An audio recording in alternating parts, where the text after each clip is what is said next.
vrai Seigneur nous a donné des signes par milliers, le chant de l'univers, le souffle sur la mer, la flamme des vivants, Dieu à l'œuvre dans nos temps.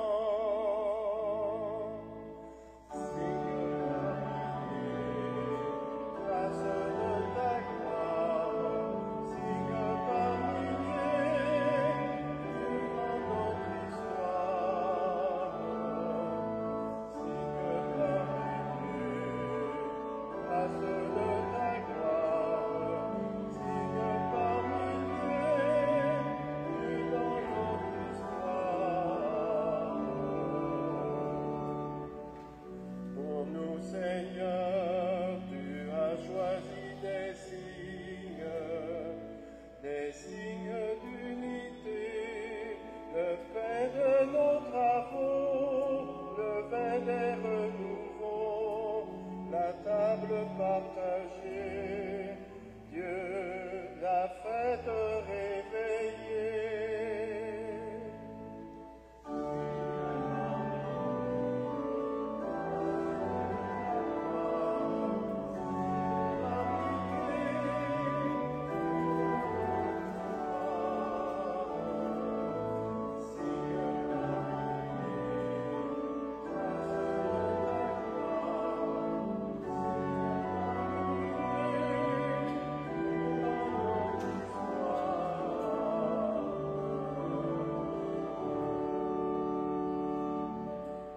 Bonjour et bienvenue à cette célébration.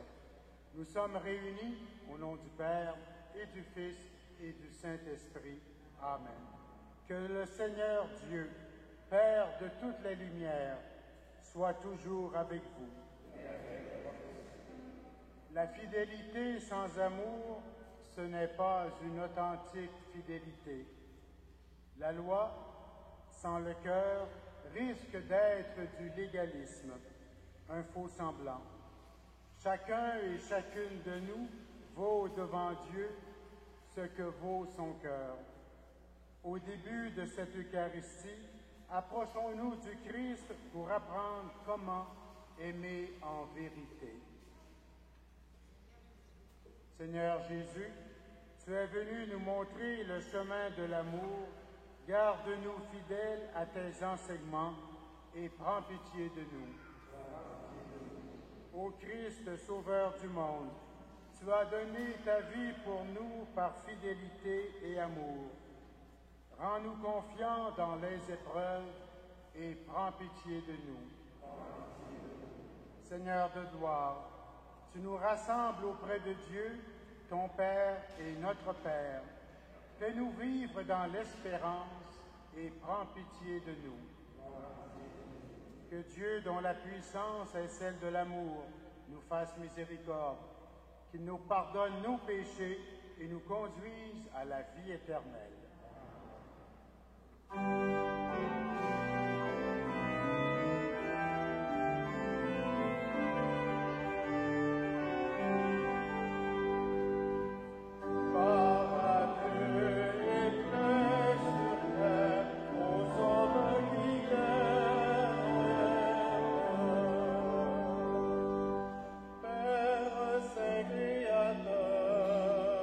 La terre est remplie de ta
Seigneur. Dieu Tout-Puissant, de qui vient tout don parfait, enracine en nos cœurs l'amour de ton nom. Resserre nos liens avec toi pour développer ce qui est bon en nous. Veille sur nous avec sollicitude pour protéger ce que tu as fait grandir par Jésus-Christ, ton Fils, notre Seigneur et notre Dieu, lui qui vit et règne avec toi dans l'unité du Saint-Esprit, maintenant et pour les siècles des siècles.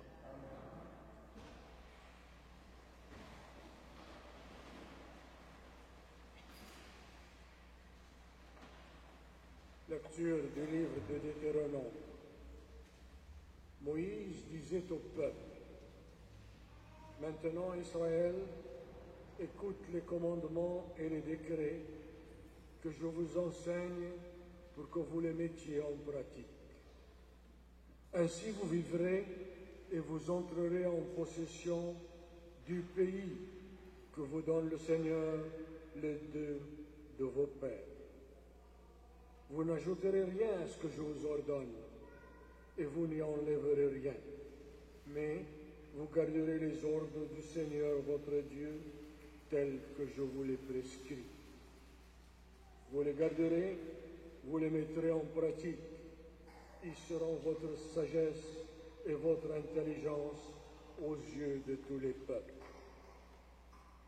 Quand ceux-ci entendront parler de tous ces commandements, ils s'écrieront: Il n'y a pas un peuple sage et intelligent comme cette grande nation.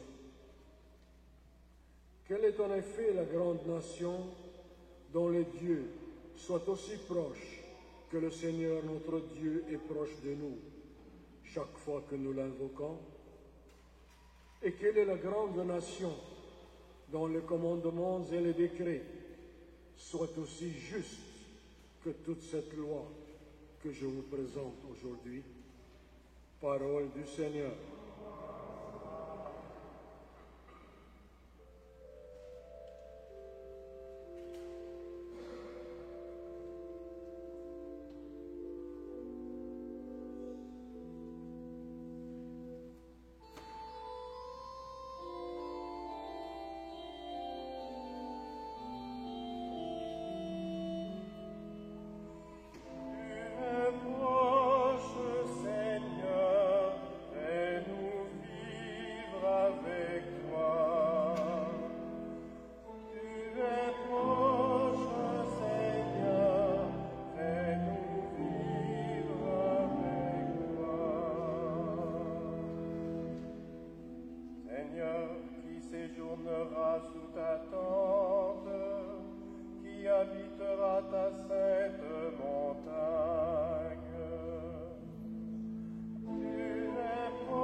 Pas de tort à son frère et n'outrage pas son prochain.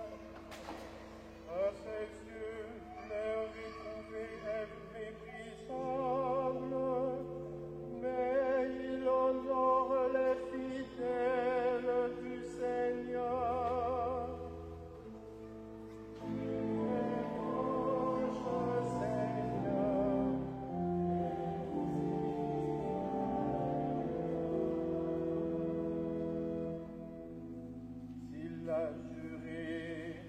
Ses dépens, il ne reprend pas sa parole, il prête son argent sans intérêt, n'accepte rien qui nuise à l'innocent.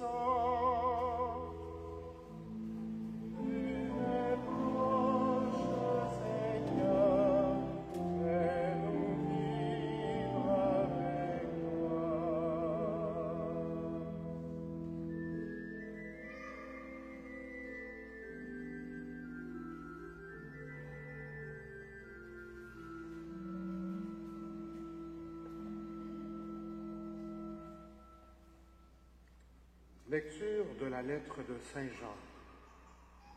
Frères bien-aimés, les dons les meilleurs, les présents merveilleux, viennent d'en haut. Ils descendent tous d'auprès du Père de toutes les lumières. Lui qui n'est pas, comme les astres, sujet aux mouvements périodiques, ni aux éclipses passagères. Il a voulu nous donner la vie par sa parole de vérité, pour faire de nous les premiers appelés de toutes ces créatures. Accueillez donc humblement la parole de Dieu semée en vous. Elle est capable de vous sauver. Mettez la parole en application. Ne vous contentez pas de l'écouter. Ce serait vous faire illusion. Devant Dieu notre Père, la manière pure et irréprochable de pratiquer la religion, c'est de venir en aide aux orphelins et aux veuves dans leur malheur et de se garder propre au milieu du monde. Parole du Seigneur.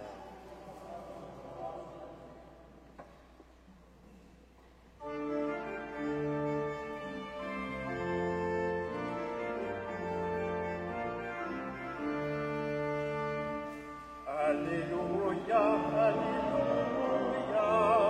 Alléluia, Alléluia, Alléluia, Alléluia,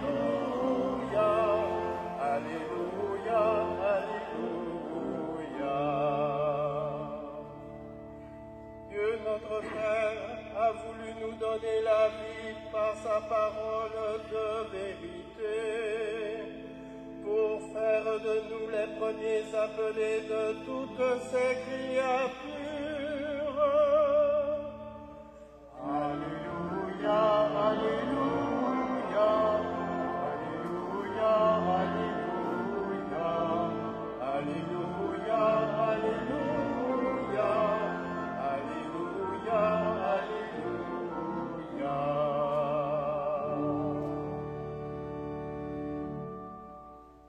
Le Seigneur soit avec vous. Évangile de Jésus-Christ selon saint Marc. Les pharisiens et quelques scribes étaient venus de Jérusalem. Ils se réunissaient autour de Jésus et voient quelques-uns de ses disciples prendre leur repas avec des mains impures, c'est-à-dire non lavées. Les pharisiens, en effet, comme tous les Juifs, se lavent toujours soigneusement les mains avant de manger, fidèles à la tradition des anciens. Et au retour du marché, ils ne mangent pas avant de s'être aspergés d'eau. Et ils sont attachés encore par tradition à beaucoup d'autres pratiques, lavage de coupes, de cruches et de plats. Alors les pharisiens et les scribes demandent à Jésus, « Pourquoi tes disciples ne suivent-ils pas la tradition des anciens? Ils prennent leur repas sans s'être lavé les mains. » Jésus leur répond, « Isaïe a fait une bonne prophétie sur vous, hypocrites, dans ce passage de l'Écriture. Ce peuple m'honore des lèvres, mais son cœur est loin de moi. Il est inutile le culte qu'ils me rendent, les doctrines qu'ils enseignent ne sont que des préceptes humains. Vous laissez de côté le commandement de Dieu pour vous attacher à la tradition des hommes. » Et puis, Jésus appela de nouveau la foule. « Écoutez-moi tous et comprenez bien. Rien de ce qui est extérieur à l'homme et qui pénètre en lui ne peut le rendre impur. Mais ce qui sort de l'homme, voilà ce qui rend l'homme impur. » Il disait encore à ses disciples, à l'écart de la foule, « C'est du dedans, du cœur de l'homme que sortent les pensées perverses, inconduite, vol, meurtre, adultère, cupidité, méchanceté, fraude, débauche, envie, diffamation, orgueil et démesure. Tout ce mal vient du dedans et rend l'homme impur. Acclamons la parole de Dieu. Louange à toi, Seigneur.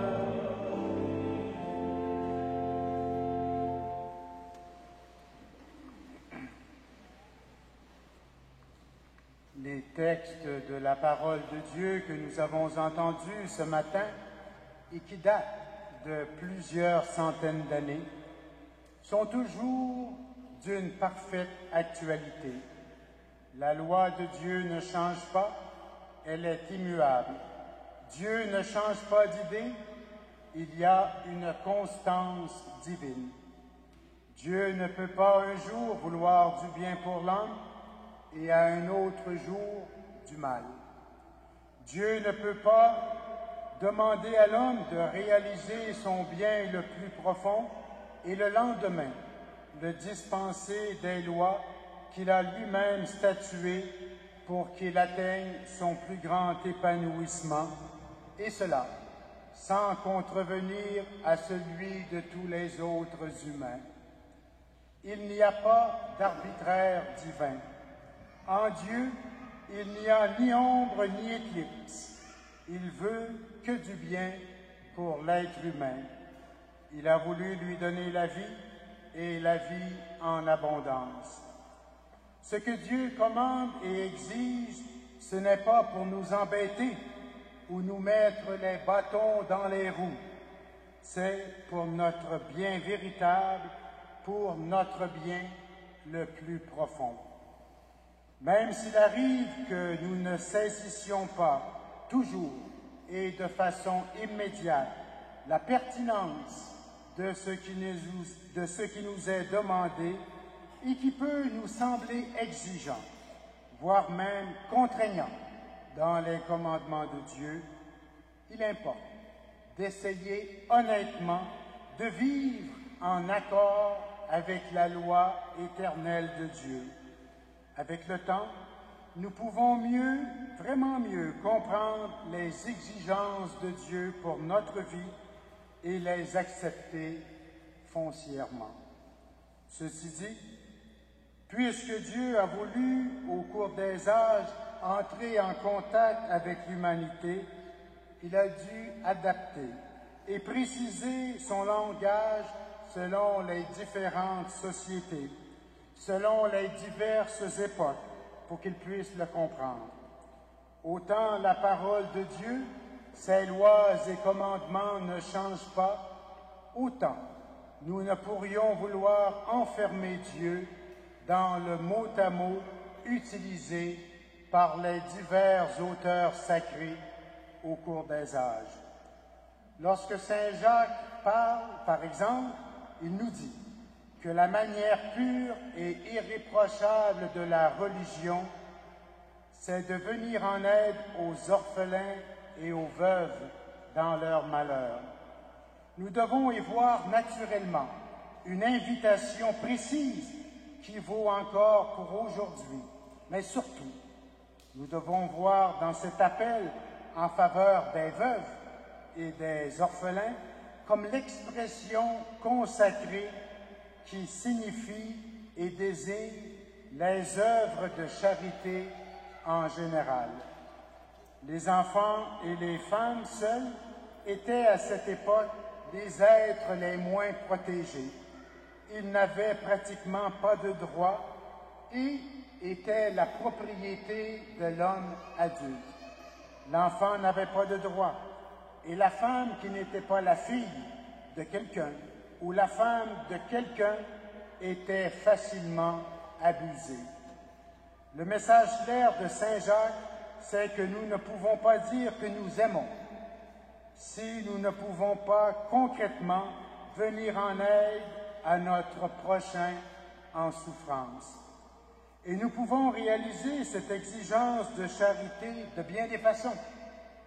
Il s'agit pour chacun de nous de savoir aider celui qui est l'orphelin ou la veuve, bref, faire preuve de compassion pour l'être en situation de faiblesse qui se trouvent autour de nous. Pour obéir en vérité à ce que Dieu nous demande, nous devons d'une certaine façon nous entourer de pratiques, de traditions humaines, voire même de rituels liturgiques et religieux. Et toutes ces choses sont bonnes et vraiment nécessaires, mais elles sont appelées à évoluer selon les temps et les circonstances. L'expérience nous aura appris qu'on ne touche pas impunément, sans une extrême précaution, à ce qui a constitué le support du sacré. Il y a un autre côté à la médaille. Le danger nous guette sans cesse, c'est que nous durcissions les pratiques extérieures, les formules, etc., qui en somme étaient bonnes, mais que nous durcissons tellement qu'elles nous fassent non seulement à passer à côté de ce qu'elles devaient en principe soutenir, mais qu'elles aillent jusqu'à les contredire carrément. Les règles relatives au pur et à l'impur à l'époque de l'Ancien Testament avaient du sens. Nous n'avons pas à les mépriser, ni à les tourner en dérision. Elles avaient un sens, et celui-ci était de nous rappeler que tout n'est pas indifférent, que le sacré ne s'approche qu'avec crainte et tremblement, et que le respect de la loi peut passer par de toutes petites choses. Par ailleurs, certaines exagérations au sein même du peuple de Dieu ont fait susciter à Dieu un courant prophétique dans son peuple pour corriger le tir. Le courant prophétique a été très fortement contesté, ce que l'on pourrait associer au pharisaïsme, tout ce qui donne trop d'importance au secondaire par rapport à l'essentiel. Les prophètes se sont élevés pour dénoncer le formalisme, le fait que le peuple m'honore des lèvres, mais pas du fond de son cœur. En d'autres termes, les membres du peuple saint faisaient officiellement et extérieurement tout ce qu'il fallait faire pour plaire à Dieu, mais dans le fond, bien des gens étaient pervers parce qu'ils n'y mettaient pas leur cœur. Ils mettaient l'accent sur l'observation de petites règles, pas mauvaises en soi, mais qui, dans le fond, les empêchaient de réaliser des choses beaucoup plus essentielles. Rappelez-vous comment Jésus est critique à l'endroit de celui qui a de l'argent et qui refuse de venir en aide à son pauvre vieux père dans la misère, parce que son argent était corban, en ce sens où il aurait fait vœu de consacrer son patrimoine aux choses sacrées, ce qui l'empêchait, avec son argent, de venir en aide à son père dans la nécessité. Ou encore, ce même Jésus qui critique ceux qui sont fiers de payer la dîme sur le cumin, la plus petite de toutes les plantes, de toutes les graines, mais ces personnes qui oublieront complètement la justice et la miséricorde dans leur vie. Jésus est également très sévère pour eux. Les exigences et les commandements de Dieu ne changent pas. La manière précise dont nous les avons compris, exprimés, concrétisés, a pu évoluer. C'est normal. Ce qui importe pour nous, c'est de comprendre en réalité ce que Dieu a à nous dire, en tenant compte de la situation bien concrète dans laquelle nous sommes. Saint Jacques nous dit dans sa lettre de nous garder propres au milieu du monde. Cela est une exigence, et c'est une exigence qui demeure pour chacun et chacune de nous. Chacun de nous doit examiner sa situation et son monde, ou le monde qui l'influence, et voir comment rester pur et droit, selon ce que Dieu exige de nous. L'Évangile de ce jour nous rappelle que les Juifs, les pharisiens, font des ablutions et des purifications lorsqu'ils reviennent du marché à leur maison. C'était une manière de se garder pur. Que fait Jésus? Citant le prophète Isaïe, il les traite d'hypocrites. Rituel de purification purement extérieur et qui ne touche pas l'intérieur, le cœur de l'être humain. Des personnes que je connais ont rompu les liens avec leurs enfants, car ils ne vivent pas comme eux le voudraient leur relation au Seigneur. C'est un peu comme s'ils voulaient se protéger de ceux qui ne seraient pas, selon eux, des êtres purs. Qu'en dirait le Seigneur, lui, le pur par excellence, mais qui osait aussi faire bon accueil à tout ce qu'il y avait de marginaux et de pécheurs publics. La parole de Dieu est immuable, éternelle, et elle est là pour notre bien. Il ne faut pas seulement nous contenter de l'écouter, il faut, après l'avoir longuement médité, savourer, dirais-je, il nous faut l'appliquer ou tendre loyalement à l'appliquer dans le concret de notre vie, pour ne pas, comme le dira Saint Jacques, nous faire illusion. Notre foi en la parole de Dieu n'appelle pas une fidélité sclérosée, mais une fidélité dynamique. L'amour pour la doctrine saine et vraie, de même que notre espérance et la certitude que l'Esprit de Dieu est présent en chacun de nous et en son Église, nous donne des énergies nouvelles pour mettre l'intégralité de la parole de Dieu au cœur de nos vies. Amen.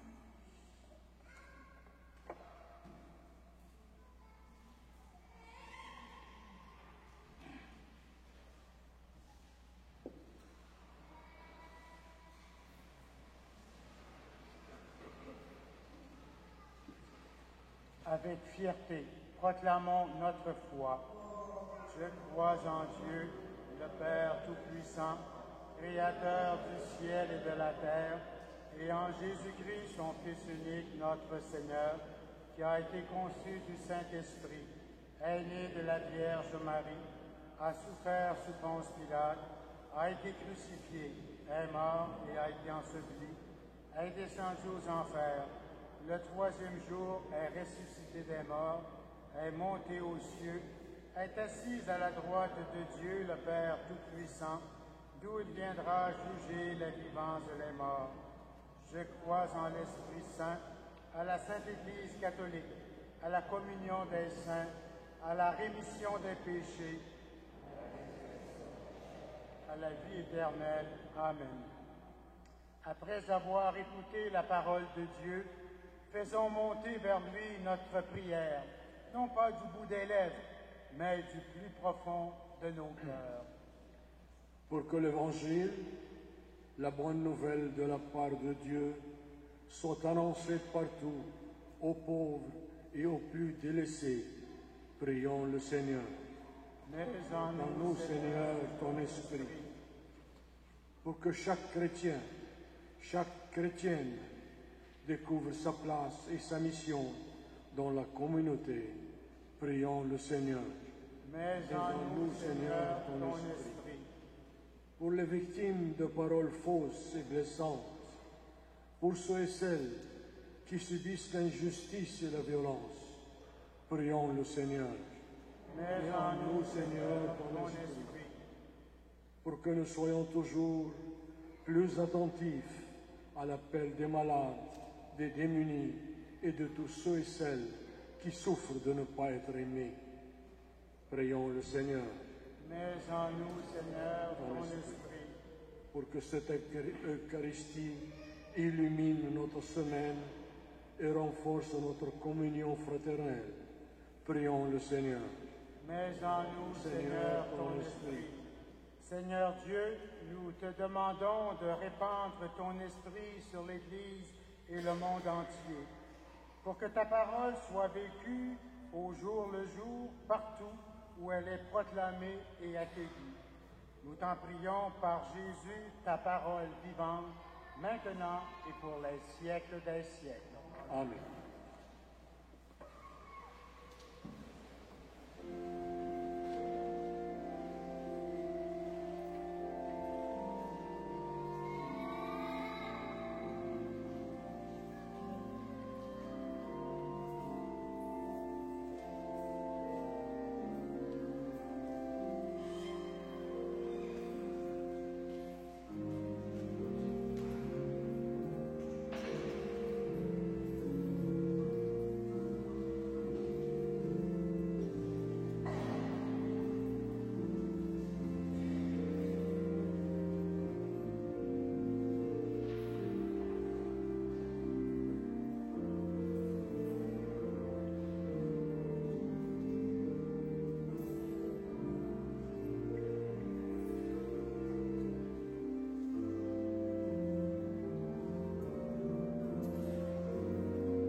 Frères et sœurs, prions ensemble au moment d'offrir le sacrifice de toute l'Église.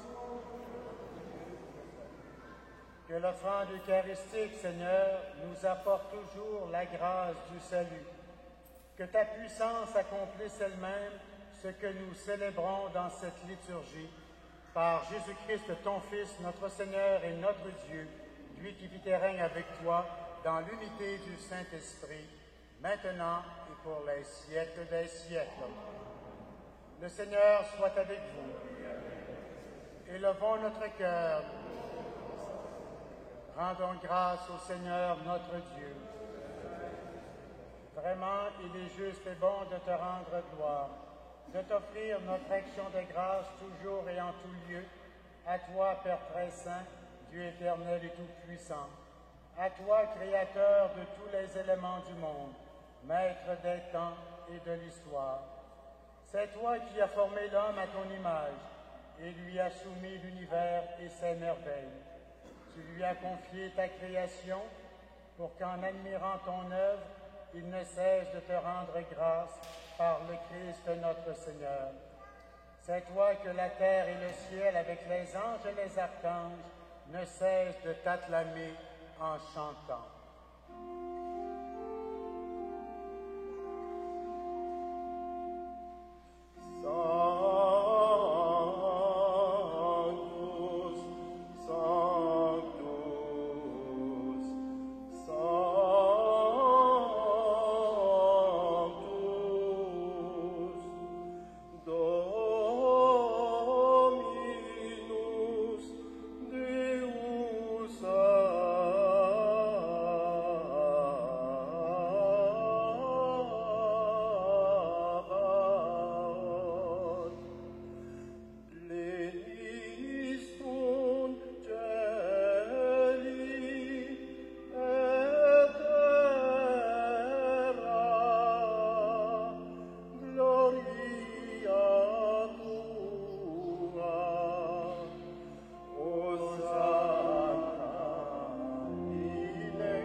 Toi qui es vraiment saint, Toi qui es la source de toute sainteté, Seigneur, nous te prions.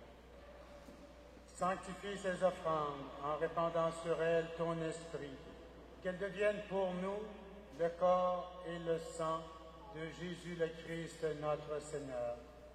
Au moment d'être livré et d'entrer librement dans sa passion, il prit le pain, il rendit grâce, il le rompit et le donna à ses disciples en disant, « Prenez et mangez-en tous, ceci est mon corps livré pour vous. »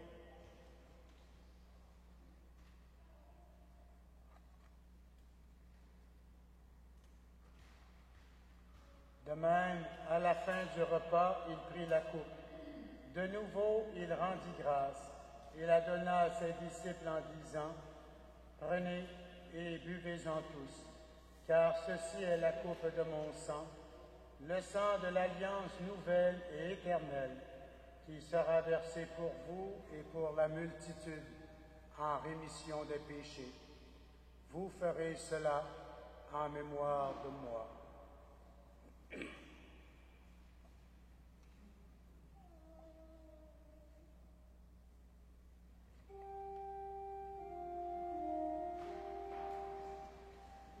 Quand nous mangeons ce pain et buvons à cette coupe, nous célébrons le mystère de la foi. Nous appelons ta mort et ressuscité, et nous attendons que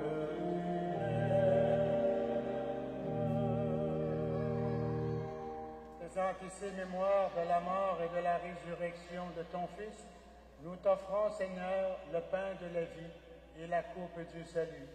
Et nous te rendons grâce, car tu nous as choisis pour servir en ta présence. Humblement, nous te demandons qu'en ayant part au corps et au sang du Christ, nous soyons rassemblés par l'Esprit Saint en un seul corps. Souviens-toi, Seigneur, de ton Église répandue à travers le monde. Fais-la grandir dans ta charité avec le pape Benoît XVI, notre évêque Christian, et tous ceux et celles qui ont la charge de ton peuple. Souviens-toi aussi de nos frères et de nos sœurs qui se sont endormis dans l'espérance de la résurrection. Nous prions spécialement ce matin pour Antonio et Estefania de Oliveira. Nous prions également pour tous ceux et celles qui ont quitté cette vie. Reçois-les dans ta lumière auprès de toi. Sur nous tous, enfin, nous implorons ta bonté. Permets qu'avec la Vierge Marie, l'Immaculée Conception, avec les apôtres et les saints de tous les temps qui ont vécu dans ton amitié, nous ayons part à la vie éternelle et que nous chantions ta louange par Jésus-Christ, ton Fils bien-aimé. Par lui, avec lui et en lui, à toi, Dieu le Père Tout-Puissant, dans l'unité du Saint-Esprit, tout honneur et toute gloire pour les siècles des siècles. Avec confiance, nous reprenons la plus belle des prières, celle que Jésus nous a donnée. Notre Père qui es aux cieux, que ton nom soit sanctifié, que ton règne vienne.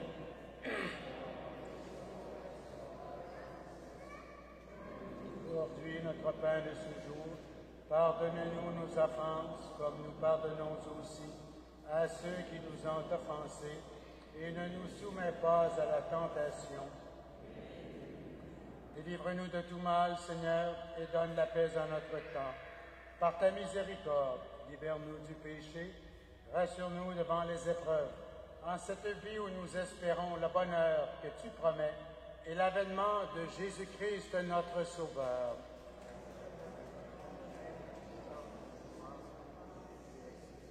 Seigneur Jésus-Christ, tu as dit à tes apôtres, je vous laisse la paix, je vous donne ma paix. Ne regarde pas nos péchés, mais la foi de ton Église. Pour que ta volonté s'accomplisse, donne-lui toujours cette paix et conduis-la vers l'unité parfaite, toi qui vis et règnes pour les siècles des siècles. Que la paix du Seigneur soit toujours avec vous.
Heureuses les invités au repas du Seigneur. Voici l'agneau de Dieu, celui qui enlève le péché du monde. Seigneur, je ne suis pas digne de te recevoir, mais dis seulement une parole et je serai guéri. Le corps et le sang du Christ nous gardent pour la vie éternelle.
prions le Seigneur. Rassasiés par le pain de la vie, nous te prions, Seigneur. Que cette nourriture fortifie l'amour en nos cœurs et nous incite à te servir dans nos frères et sœurs, par Jésus-Christ, ton Fils, notre Seigneur et notre Dieu, lui qui vit et règne avec toi dans l'unité du Saint-Esprit, maintenant et pour les siècles des siècles. Le Seigneur soit avec vous. Que Dieu Tout-Puissant vous bénisse, lui qui est Père, Fils et Esprit Saint. Allez dans la paix du Christ. Bon dimanche et bonne semaine.